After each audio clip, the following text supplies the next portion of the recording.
All right. Well, we're picking up in Matthew chapter 6, and we spent our study last Wednesday night talking about Jesus teaching on the subject of prayer, verses 5 through 15.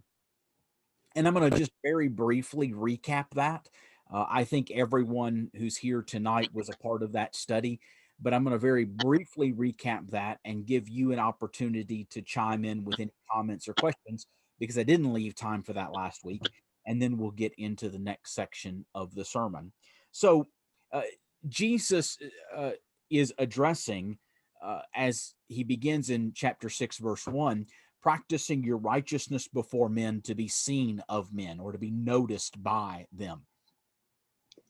And the first specific he addresses in verses 2 through 4, he addresses the subject of giving alms or giving to the poor. And then beginning in verse 5, he addresses the subject of prayer. And he says, when you pray, don't do two things. Number one, don't be a hypocrite. Don't just do it for show. Don't just do it so that men notice you. But if but instead pray in secret, because God, who is the audience or ought to be the audience of your prayer, sees in secret. And when you're praying, verse 7, don't use vain or meaningless repetition. Um, don't just pile on words because you think for your words God is going to hear you. You're praying to a God who knows what you need even before you ask. So, verse 9, pray then in this way. And so he begins with, don't do this, now do this. Uh, Jesus' model prayer here begins with praise. Secondly, it's a prayer that God's rule takes place in our lives. It's a prayer, thy will be done. Um, Third, it is a prayer expressing utter and total dependence, even for daily sustenance. Four, it's a prayer for forgiveness that is dependent upon our willingness to forgive. Jesus returns to that note in particular with some additional teaching in verses 14 and 15. And then, fifth, it is a prayer for spiritual protection, that God will keep the promise that Paul relates in 1 Corinthians 10, verse 13. He will not allow us to be tempted beyond what we are able, but with the temptation will provide the way of escape. And so the prayer for spiritual deliverance. And again, this is not a prayer that Jesus is offering as something merely to be recited for recitation's sake, but it is a model, it is an example. It teaches us the kind of the disposition we ought to take in prayer and also the kinds of things we ought to be addressing in our prayers. So uh, perhaps you have, I've shared this, well, I know I've shared this not in this context, but I've shared this with you before. Um, but I, it reminds me of the four-letter ACTS model for prayer: adoration, confession, thanksgiving, and supplication. Um, and Jesus divides the supplication here into physical and spiritual. Um, and that's the kind of thing that you see here. That that human model, ACTS, I think has its basis in the Bible teaching about prayer, and so I personally like it. I use it, and I would encourage others to do the same thing. Nothing magical about it, but I think it is helpful for us in finding balance to our prayers and not neglecting important aspects that Jesus encourages here and in other places. All right, so that's the quick recap of that section. I want to stop tonight and give you all opportunity to ask questions or make comments about that before we pick up in verse 16.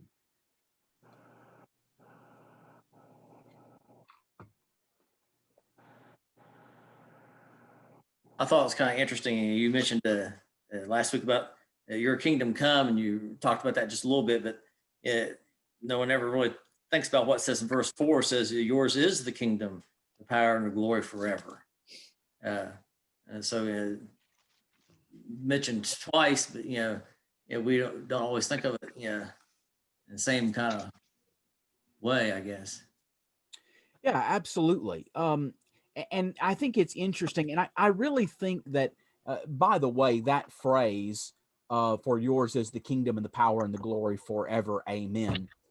You'll find that in the King James and New King James. You don't find it in some of the other translations, um, and that's neither picking on one or advocating another. It's just an observation. So I'm saying that to say, if you're reading from something other than the King James or New King James, the phrase Brian references there at the end of 13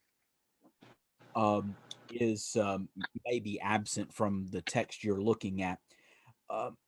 But yours is the kingdom and the power and the glory forever. I think it's interesting that Jesus speaks there at the end of 13 as the kingdom in present tense. God, the kingdom is yours. You rule. You have the reign. And so I think actually that supports what I said about the phrase "your kingdom come" in verse 10. He's not praying for something to come into existence that's not yet in existence. He's just praying for God's reign, or suggesting we pray for God's rule, God's reign, his will be done in our lives. And that kind of parallelism in verse 10, in other words, the two statements is essentially being synonymous, or one enlarging upon another, or at least being comparative in thought, is certainly consistent with the way that Scripture reads in plenty of other places. But yeah, that idea that God's kingdom being in existence and him reigning. Now, again, that's not to say that there's not a special sense in which the kingdom came into existence in Acts chapter 2 with the coming of the church. There absolutely is. I'm just not persuaded that's what is being talked about in verse 10.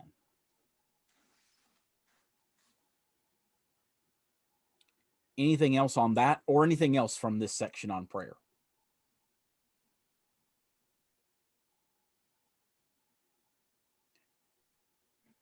Okay, Alan, I see your mouth moving. I don't know if you're trying to talk to the rest of us or if you're trying to have a private conversation with Kathy. I don't mean to butt in, but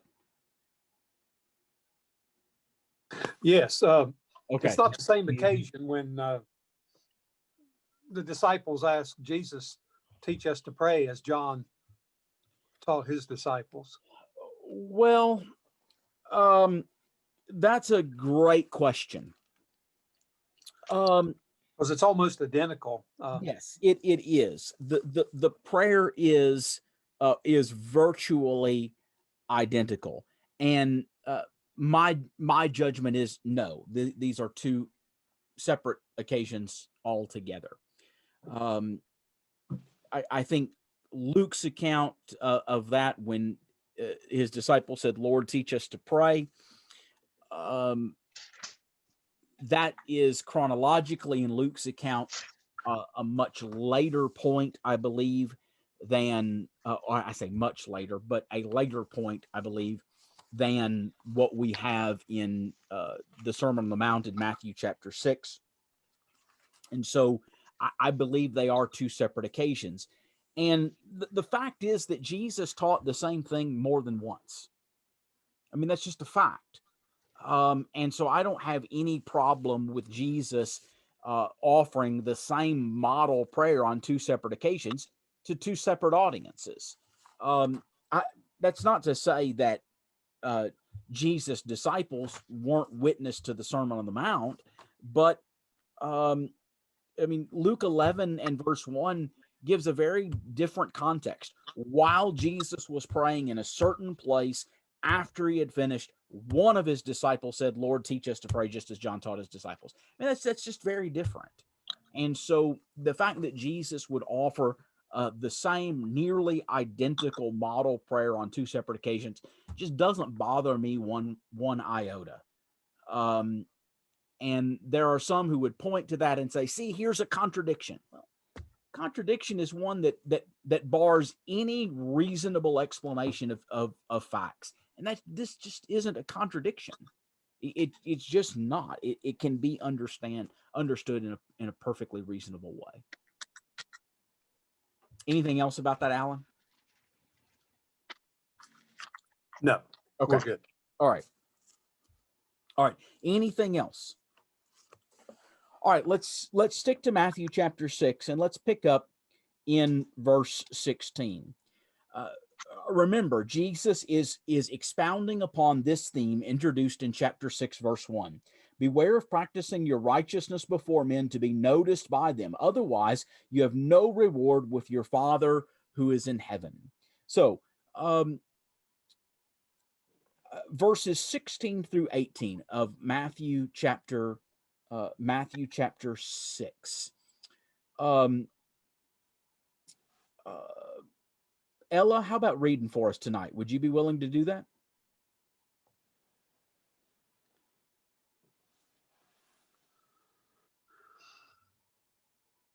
Which verses? Stop. Matthew 6, 16 through 18, please. Right there. And when you fast, do not look gloomy like the hypocrites, for they disfigure their faces, that that their fasting may be seen by others. Truly I say to you, they have received their word. But when you fast, anoint your head, wash your face, that your fasting may not be seen by others, but your Father who is secret. And your Father who sees it in secret will reward you. All right, thank you. So he's dealt with the subject of almsgiving as a practicing righteousness before men. He's dealt with the subject of prayer, and now he deals with the subject of fasting. And what Jesus uses here, these three illustrations of almsgiving, prayer, and now fasting, Jesus addresses them as very personal spiritual disciplines. These are not things that are, as a rule, to be done before or in the presence of others. Now, again, when we talked about the subject of almsgiving, we said this is not to contrast with what Jesus said earlier in Matthew 5, verse 16, about letting our light shine in such a way that others may see your good works and glorify your Father who is in heaven. That's not the point. The point is, what's the motivation? And Jesus says these need to be considered primarily as personal spiritual activities. If others see them, that's fine, but you're not to go out glory seeking from others by your almsgiving or your prayers or your fasting. So, what Jesus again speaks of hypocrites, and in what way were these hypocritical? What's the hypocrisy that Jesus highlights here in this text?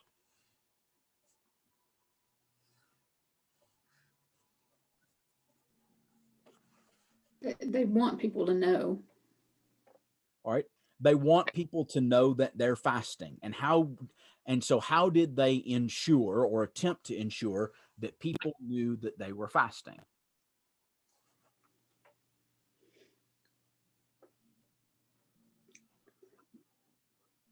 They were deliberately neglecting their appearance so as to create questions like, hey, what's wrong? Right. What's going on? Deliberately neglecting or disfiguring, distorting their appearance in such a way as to call attention to what they were doing. In other words, hey, look at me, I'm starving to death. Well, why are you doing that? Well, I'm fasting for the Lord. Do you see that's the idea here? And Jesus said, in doing that, in calling attention to their own fasting, What about their reward? They have it from men. They have it. And Jesus says they have it in full. They have all of the reward that they're going to get. They're not going to get reward from the Father for seeking their own glory and the attention of men, rather than the glory, rather than doing this for the glory of God. And so, by contrast, Jesus says, when you fast, anoint your head, wash your face. And Jesus here isn't calling for some ritualistic cleansing or purity ceremony as it pertains to fasting. He's just saying, you this may be a bit strange to us, but this is like we would say, brush your hair, brush your teeth, wash your face, put on clean clothes. You practice your normal, ordinary, daily hygiene, because you're not trying to call attention to the fact that you're fasting. You anoint your head, wash your face, so that your fasting will not be noticed by men, but by your Father who is in secret. That same language that we saw back in chapter 6 and verse 4 on the subject of almsgiving. God, if you're fasting, God knows you're fasting. You don't have to do something deliberate to your appearance or your behavior to get God's attention. If you are fasting for spiritual reasons, God knows you're fasting. And that's what it's about. It's not about drawing the attention of men. And he who sees in secret will reward you. And other translations say will reward you openly. And so fasting as a spiritual discipline is something that is, again, primarily a private spiritual discipline, and certainly not one that is done for the attention of men. All right. Any comment or question about that?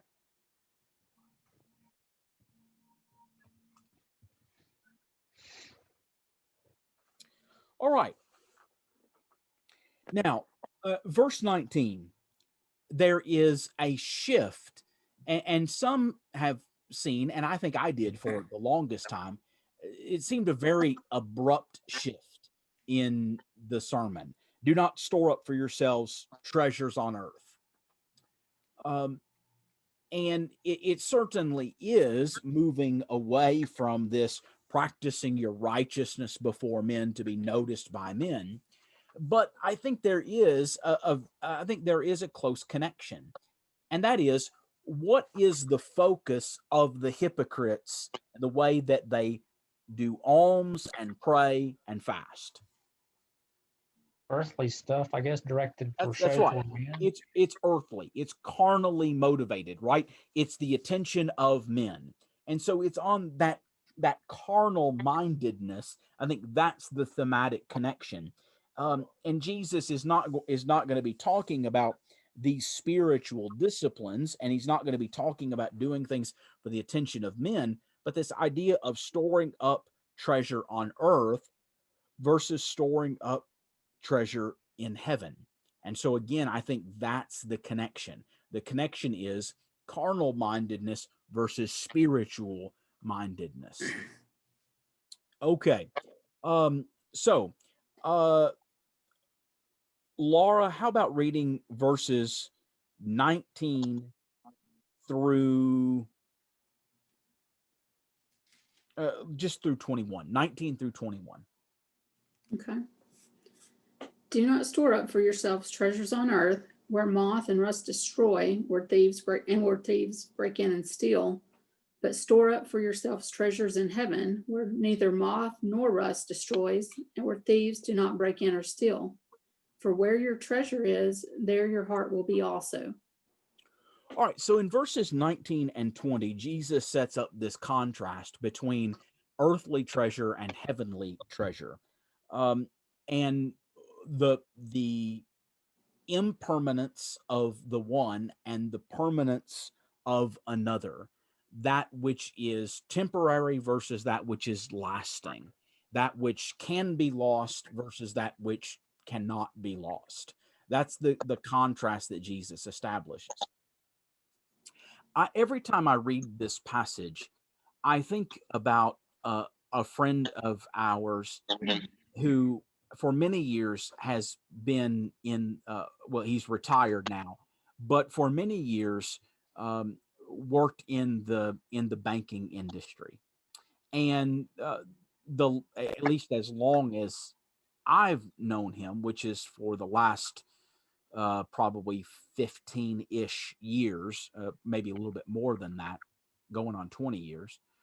Um, he served as a executive of pretty significant rank in a particular local and regional bank in the area where he is. And he related this story. He did a lot of preaching, and he serves as an elder in a local church. And but I heard him tell this story in a sermon, and that is back in 1999, when there was all of the scare about Y2K. For those of you who are too young to remember that, Y2K was a scare about the year 2000. And the scare was that all of the computer systems in the world that used 2-digit years, in other words, 97, 98, 99, when they went to 00 for the year 2000, the fear was that in doing that, the computers were just going to freak out and fall apart because they wouldn't be able to know, is that 1800, 1900? They wouldn't know the difference. And it was just going to send the world into mass chaos. And everybody who had any money in any computerized banking system was going to lose it all. And so this brother's name is Don. And Don is telling this story. And he said that a customer of their bank came in, and in fear that he would lose everything with Y2K, he withdrew all of his money from the bank in cash.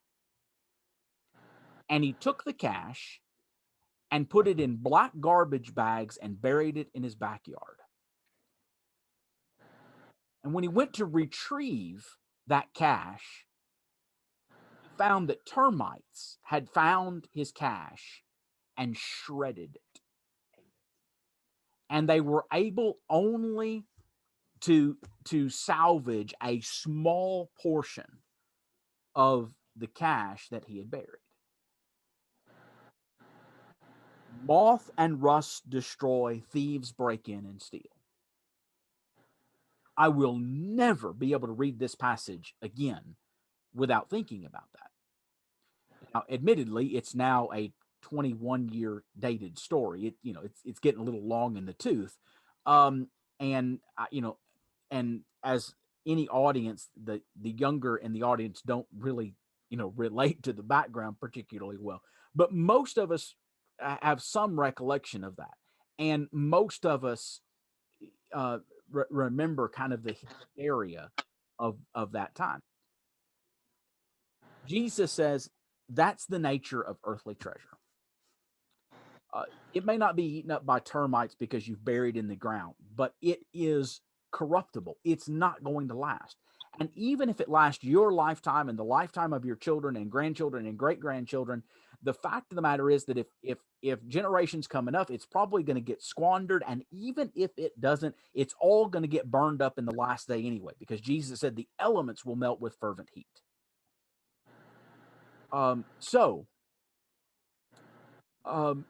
There is this contrast between earthly treasure and heavenly treasure.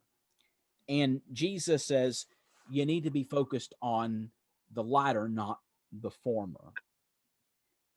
For where your treasure is, there your heart will be also. Explain verse 21 to me. What does that mean? Where your treasure is, there your heart will be also.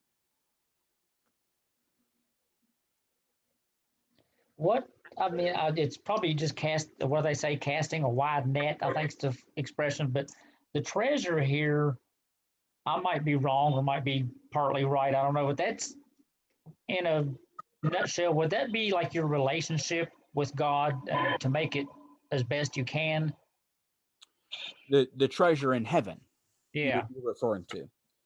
Yeah, I think that's Because you're not going to store up physical things to take to heaven with you, you know. right, exactly. And again, it's what do you value? That's Yeah. the treasure is what you value. And so the question is, do you value those things that are earthly, or do you value those things that are spiritual? Right. And so absolutely your relationship with the Lord, the time that you spend with him, the time that you spend with his people, the time that you spend in the spiritual disciplines we've been talking about, fasting and prayer and almsgiving. Um, again, what are your priorities? Where do you place your value? Yeah, I think that's exactly right. Jeremy, Yes. you mentioned you hadn't had opportunity to hear Brother Welch's lesson, but the first Sunday you were away, his lesson was about investments. And his point is in regard to uh, being interested in the things that your heart is attached to, basically. In a nutshell, there's very, very good points about that's where your heart's going to be, thing that you've invested in. Yeah. I'm glad you reminded me of that. I listened to just the very first little piece of it, just enough to get a to be able to tag the topic and upload the audio on the website, and that's as far as I got. And I did hear him introduce his topic, and so yeah, that's exactly right. And so the idea is whatever we value most, that's where our greatest interest, that's where our loyalty is going to be. That's what he says in verse 21. So if I But that's value the things, I'm sorry. It's like that. You hear people talk about stuff sometimes, and somebody put their heart into something. Exactly. Great effort. Exactly. So in other words, if my greatest value, if the things that are most important to me are earthly, then is my heart really going to be into that which is spiritual? Right? Or if my greatest value is that which is spiritual, then is my heart going to be stuck here? Is this where my greatest sense of worth and value and esteem? And so you have this struggle, and that's not to say that in order to be a spiritual person we have to become earthly paupers, or to say that physically or earthly successful or wealthy people cannot be spiritual people. The question is, what's more valuable to us? That's the question. And so it's really on that theme that Jesus continues through the balance of chapter 6. Verse 22, the eye is the lamp of the body. So then, if your eye is clear, if it is good, if it's healthy, the Old King James translation says, if thine eye is single, and that is that it's not divided or corrupt. The idea here is the integrity of the eye. It's not split in its focus. Have you ever had double vision?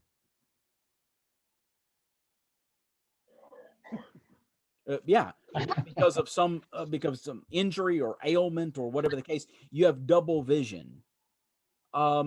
It's not a lot of fun because you don't know which one's real and which one's fake, if either of them are real. It's very difficult to navigate. You run into things, you stumble, you fall. It's a very disorienting kind of thing. And so the idea is single vision. And so if your eye is healthy, if it's clear, then your whole body will be full of light.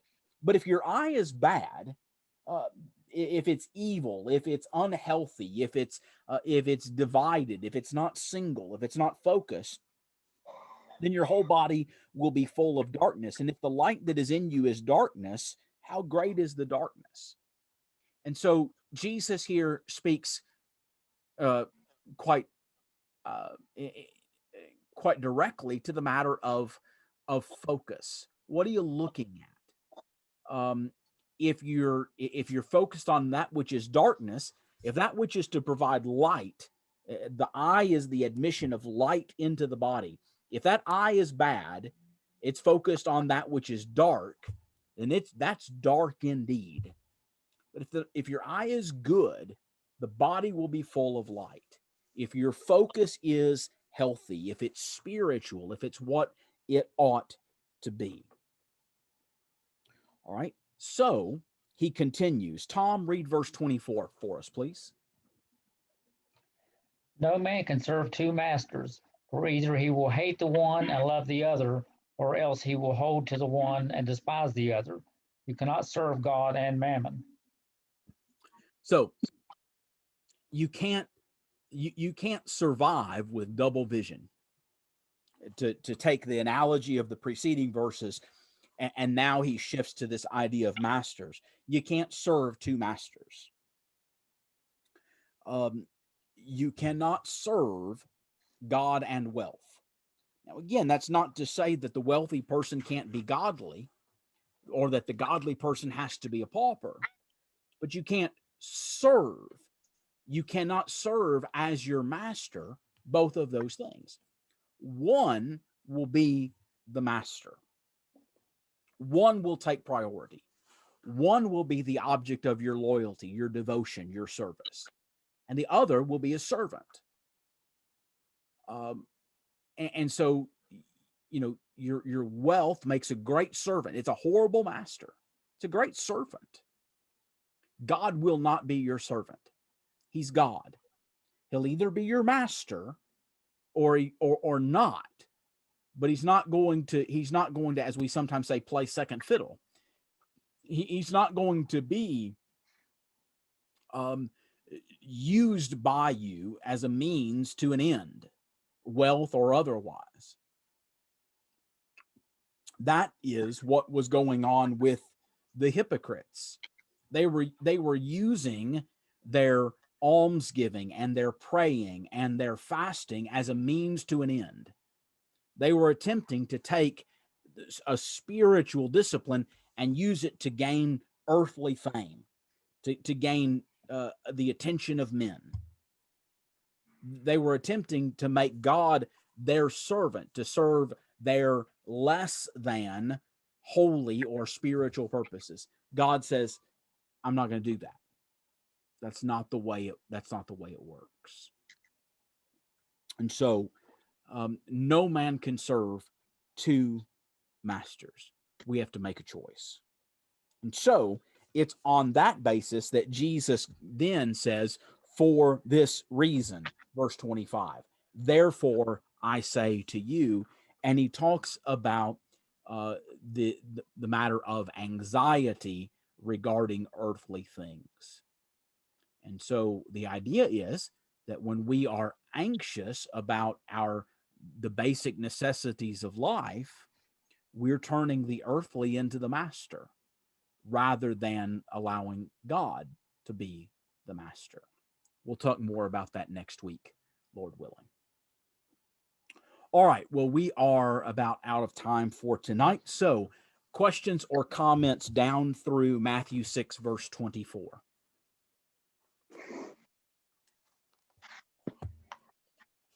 I take it that would be an example when we read about God is a jealous God.